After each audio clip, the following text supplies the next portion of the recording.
ಓದುವ ಸಮಯದಲ್ಲಿ ಓದಿ ವಿದ್ಯಾವಂತರಾಗಿ ಸಾಧನೆ ಮಾಡಿ ಜೀವನ ರೂಪಿಸಿಕೊಳ್ಳುವ ವಯಸ್ಸಿದು. ಈ ವಯಸ್ಸಿನಲ್ಲಿ ಆಕರ್ಷಣೆಯ ಪ್ರೇಮ ಲೋಕದಲ್ಲಿ ಬಿದ್ದು ಮುಳುಗಿದವರೇ ಜಾಸ್ತಿ. ಈಜಿ ದಡ ಸೇರಿದವರು ತುಂಬಾ ವಿರಳ. ಅಂತಹ ಮುಗ್ಧ ಪ್ರೇಮಿಯ ಬದುಕಿನ ಚಿತ್ರಣವೇ ಪ್ರೀತಿ ಮಧುರ, ತ್ಯಾಗ ಅಮರ.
ಆದಷ್ಟು ಬೇಗ ನಮ್ಮಿಬ್ಬರು ಮನೆಯಲ್ಲಿ ನಮ್ಮ ಪ್ರೀತಿನ ಒಪ್ಪಿ ಮದುವೆ ಮಾಡಾಗೆ ಮಾಡಪ್ಪ.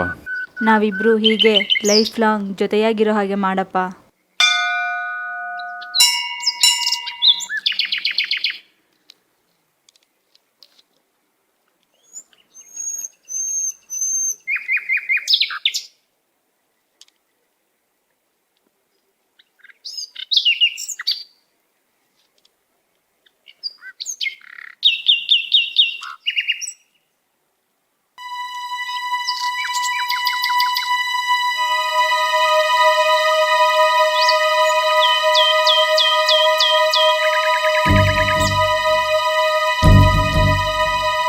ಅಶು, ನಾವಿಬ್ರು ಹೀಗೆ ಎಷ್ಟು ದಿನ ಅಂತ ಕದ್ದು ಮುಚ್ಚಿ ಓಡಾಡೋದು? ನಿಮ್ಮನೇಲಿ ನಮ್ಮಿಬ್ರು ಪ್ರೀತಿ ವಿಷಯ ಹೇಳಿದೀಯಾ? ಇಲ್ಲ ಕಣೆ, ಹೇಳಿಲ್ಲ. ನಮ್ಮ ತಂದೆ ಕಂಡ್ರೆ ನನಗೆ ತುಂಬ ಭಯ. ಯಾವ ರೀತಿ ಹೇಳ್ಬೇಕಂತ ನನಗೆ ಅರ್ಥನೇ ಆಗ್ತಿಲ್ಲ. ನಿಮ್ಮ ತಾಯಿ ಮುಂದೆ ಹೇಳು. ನನ್ನ ತಾಯಿ ಮುಂದೆ ಹೇಳ್ಬೋದು, ಆದರೆ ಅವ್ರನ್ನ ಕಂಡ್ರು ನಿನ್ಗೆ ಭಯನಾ? ಅವ್ರನ್ನ ಕಂಡ್ರೆ ನನಗೆ ಭಯ ಇಲ್ಲ. ನಮ್ಮ ಅಪ್ಪನ ಕಂಡ್ರೆ ನಮ್ಮ ತಾಯಿಗೆ ಭಯ. ಅಷ್ಟೊಂದು ಸ್ಟ್ರಿಕ್ಟಾ ನಿಮ್ಮ ತಂದೆ? ಅಯ್ಯಪ್ಪ, ನನಗೆ ಮಾತ್ರ ಅಲ್ಲ, ಇಡೀ ಊರಿಗೇನೆ ಭಯ. ಒಂಥರ ಸಿಂಹ ಇದ್ದಾಗೆ. ಅವರು ನಮ್ಮ ಊರಿಗೇನೆ ನ್ಯಾಯ ತೀರ್ಮಾನ ಮಾಡೋ ದನಿ. ನ್ಯಾಯ ನೀತಿ ಧರ್ಮಕ್ಕೆ ಎತ್ತಿದ ಕೈ. ಹೌದಾ? ಅನ್ಯಾಯ ಅನೀತಿ ಅಧರ್ಮ ಕಂಡ್ರೆ ಸಹಿಸಲ್ಲ, ಉರಿದು ಬೀಳ್ತಾರೆ. ಒಂಥರ ಬೆಂಕಿದ್ದಂಗೆ. ಹೀಗಿರುವಾಗ ನೀನ್ ಯಾಕೋ ನಾನು ಲವ್ ಮಾಡಿದೆ? ಏನು ಮಾಡಲಿ ಶ್ವೇತಾ, ನನಗೆ ಒಂದು ಅರ್ಥನೇ ಆಗ್ತಿಲ್ಲ. ಹೇಳೋ ಮೇಲೆ. ಅದೇನು ಮಾಡ್ತೀಯೋ ನನಗೆ ಗೊತ್ತಿಲ್ಲ. ಈ ಡಿಸೆಂಬರ್ ಒಳಗೆ ನೀನನ್ನು ಮದುವೆಯಾಗಿ ಕರ್ಕೊಂಡು ಹೋಗ್ಬೇಕಷ್ಟೇ. ಅಲ್ಲಿವರೆಗೂ ಡೇಟಿಂಗ್ ಚಾಟಿಂಗ್ ಎಲ್ಲ ಬಂದ್. ಏ ಶ್ವೇತಾ ಹೋಗ್ಬೇಡವೇ, ನಿತ್ಕೋ ಶ್ವೇತಾ. ಏ ಶ್ವೇತಾ,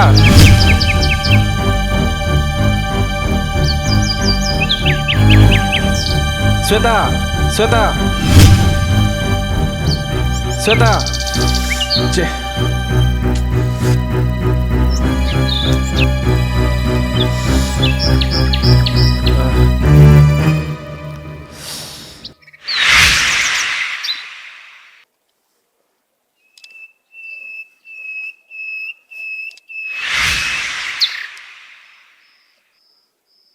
ಅಶೋಕ ಇಲ್ಲಿ ಕೂತ್ಕೊಂಡು ಏನು ಯೋಚನೆ ಮಾಡ್ತಾ ಇದ್ದಾನೆ?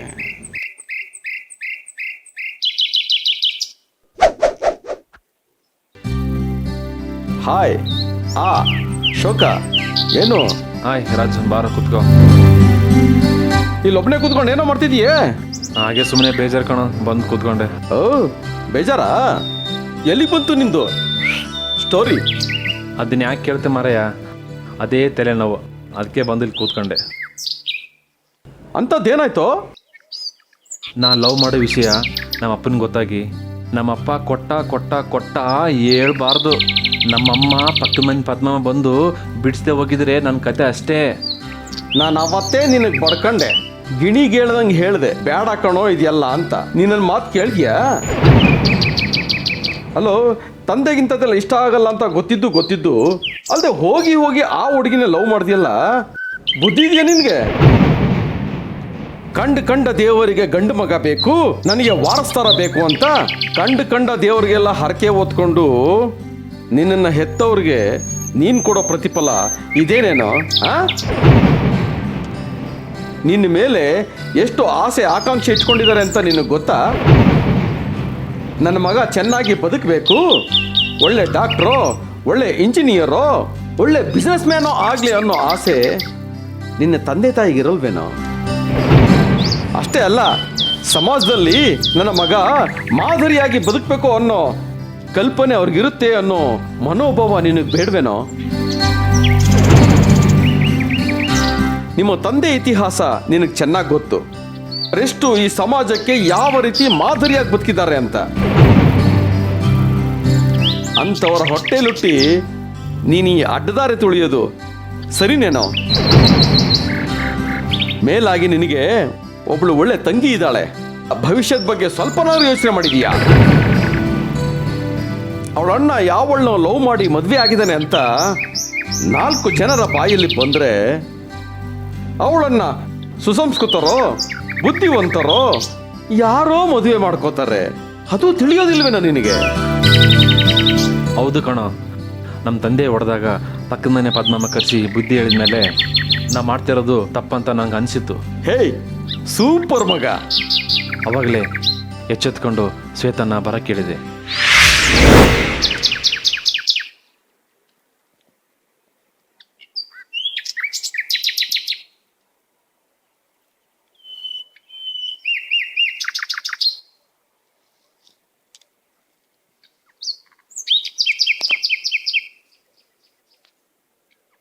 ಯಾಕೋ ಒಂಥರ ಇದೆಯಾ? ಏನೋ ಖುಷಿ ಸಮಾಚಾರ ಹೇಳ್ತೀಯಾ ಅನ್ಕೊಂಡ್ರೆ ಹಾಗೆ ನಿಂತ್ಕೊಂಡಿದ್ಯಾ? ಏನು ವಿಷಯ ಅಂತ ಬಾಯ್ಬಿಟ್ಟು ಮಾತಾಡು. ಮೂಗನ್ ಥರ ಯಾಕೆ ನಿಂತ್ಕೊಂಡಿದ್ಯಾ? ಏನಂತ ಹೇಳಿ ಶ್ವೇತಾ, ಏನಂತ ಹೇಳಿ? ಯಾಕೆ, ಏನಾಯ್ತು? ನಿಮ್ಮನೇಲಿ ನಮ್ಮಿಬ್ಬರ ಪ್ರೀತಿ ಒಪ್ಕೊಳ್ಳಿಲ್ವಾ? ಇಲ್ಲ ಶ್ವೇತಾ, ಒಪ್ಕೊಳ್ಳಿಲ್ಲ.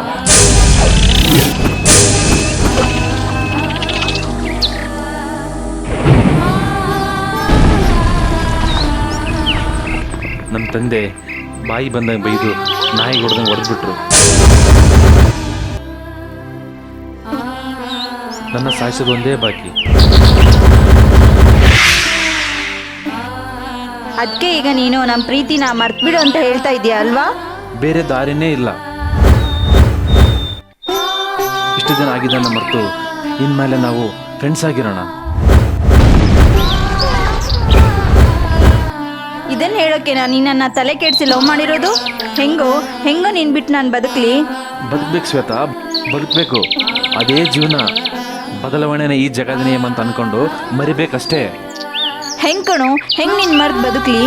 2 ದೇಹ ಒಂದೇ ಜೀವ ಅಂತಿದ್ದ ನನಗೆ ಸಾಧ್ಯವಿಲ್ಲ ಕಣೋ, ಸಾಧ್ಯವಿಲ್ಲ.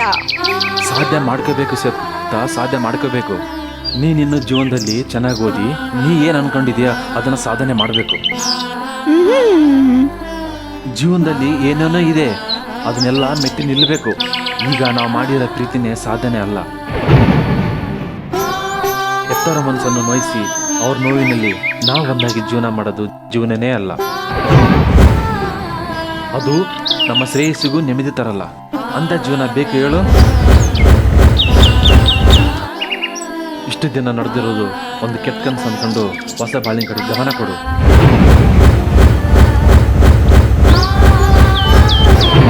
ನಿನಗೊಬ್ಳು ತಂಗಿದ್ದಾಳೆ, ಅವಳ ಬಗ್ಗೆನೂ ಗಮನ ಇರಲಿ. ಶ್ವೇತಾ, ಇಲ್ಲಿ ಸ್ವಾರ್ಥ ಬೇಡ. ನಿಮ್ಮ ಮೆತ್ತವ್ರ ಬಗ್ಗೆನೂ ಸ್ವಲ್ಪ ವೇಚಿಸು. ಅವರಿಗೆ ಯಾವ ಕಾರಣಕ್ಕೂ ನೋವಾಗೋದು ಬೇಡ. ನಿನ್ನ ಎತ್ತವ್ರ ಮನಸ್ಸು ನೋಯಿಸಿದೆ, ಅವರು ತೋರಿಸೋ ಹುಡುಗನ ನೋಡಿ ಮದುವೆಯಾಗಿ ಸಂತೋಷವಾಗಿರು. ಅಷ್ಟೇ ನನ್ನ ಆರೈಕೆ. ಇದನ್ನ ಹೇಳಕ್ಕೆ ನಾ ಇಲ್ಲಿವರೆಗೂ ಬಂದೆ ಪಾಪಿ. ಥೂ.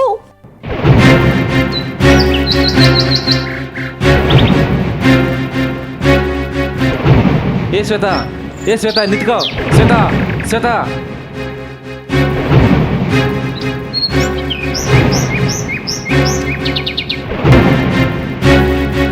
ಶ್ವೇತಾ.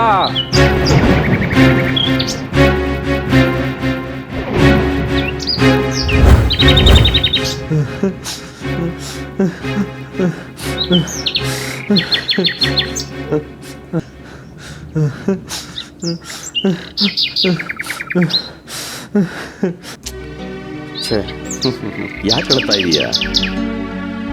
ಕಣ್ಣೀರು ಒರೆಸ್ಕೋ. ಸರಿಯಾದ ಸಮಯದಲ್ಲಿ ಸರಿಯಾದ ನಿರ್ಧಾರ ತಗೊಂಡಿದೀಯಾ. ಇದು ಒಳ್ಳೆ ಬುದ್ಧಿವಂತಿಕೆಯ ಲಕ್ಷಣ. ಆ ದೇವರು ನಿಮ್ಮಿಬ್ಬರಿಗೂ ನಿಮ್ಮ ಫ್ಯಾಮಿಲಿಗೂ ಒಳ್ಳೆಯದನ್ನೇ ಮಾಡ್ತಾನೆ. ನೋಡೋ, ನಮ್ಮನ್ನ ಹೆತ್ತು ಹೊತ್ತು ಆಲಿಸಿ ಪಾಲಿಸಿ ಕಣ್ಣಲ್ಲಿ ಕಣ್ಣಿಟ್ಟು ಬೇಕು ಬೇಡ ಅನ್ನೋದನ್ನ ನೋಡಿ ನನ್ನ ಮಗ ನನ್ನ ಮಗಳು ಅಂತ ಪ್ರೀತಿಯಿಂದ 20-25 ವರ್ಷ ಸಾಕಿದ ತಂದೆ ತಾಯಿಗೆ ಯಾವತ್ತು ಮನಸ್ಸು ನೋವು ಮಾಡೋ ಕೆಲಸನ ಯಾವ ಮಕ್ಕಳು ಮಾಡಬಾರ್ದು ಕಣ. ಅವರು ಮನಸ್ಸಲ್ಲಿ ನೊಂದ್ಕೊಂಡು ಕೊಡೋ ಶಾಪ ಮಕ್ಕಳಿಗೆ ತಟ್ಟದೇ ಇರೋದಿಲ್ಲ. ಜೀವನ ಪೂರ್ತಿ ನಾವು ಕಷ್ಟ ಅನುಭವಿಸಿ ಬದುಕಬೇಕಾಗತ್ತೆ. ಅವತ್ತೇ ನಿನಗೊಂದು ಮಾತು ಹೇಳಿದೆ, ನೆನಪಿದೆಯಾ? ಮರ್ತಂಗಾಗಿದೆ ಗೆಳೆಯ. 8, 9, 10 ಫಸ್ಟ್ PUC ಸೆಕೆಂಡ್ PUC ಓದೋ ಟೈಮಲ್ಲಿ ನಾವು ಬಹಳ ಹುಷಾರಾಗಿರ್ಬೇಕು. ಯಾಕೆಂದ್ರೆ ನಮ್ಮ ಜೀವನವನ್ನ ರೂಪಿಸಿಕೊಳ್ಳೋ ಮೊದಲನೇ ಮೆಟ್ಟಿಲು. ಆ ಮೆಟ್ಟಿಲಲ್ಲಿ ಆಕರ್ಷಣೆ ಅನ್ನೋದು ತುಂಬಾ ಜಾಸ್ತಿನೇ ಇರುತ್ತೆ. ಆ ಆಕರ್ಷಣೆಗೆ ನಾವು ಮನಸೋತು ಲವ್ವು ಗಿವ್ವು ಅಂತ ಕಾಲ್ ಜಾರಿದ್ವೋ ಅಷ್ಟೇ, ಮುಗಿದೋಯ್ತು.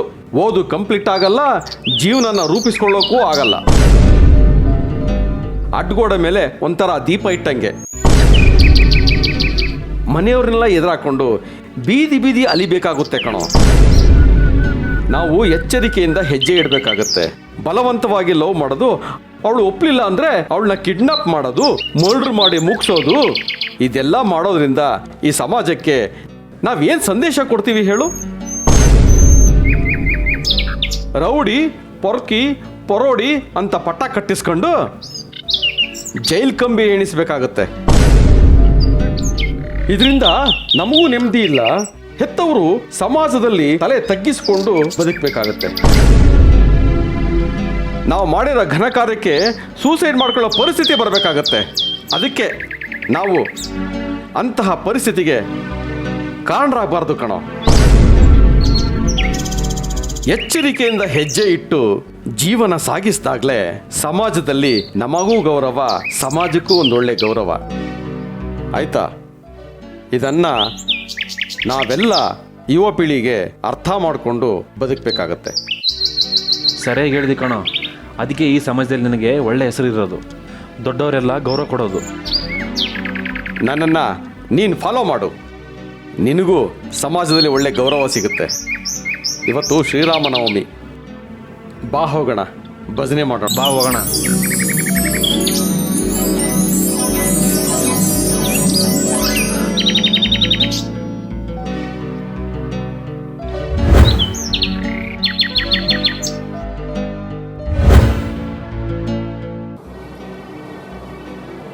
ನೋಡಿದ್ರಲ್ವಾ ಒಬ್ಬ ಆದರ್ಶ ಪ್ರೇಮಿಯ ಕಥೆಯನ್ನ. ನಾವು ಪ್ರೀತಿ ಮಾಡೋದು ತಪ್ಪಲ್ಲ, ಆದರೆ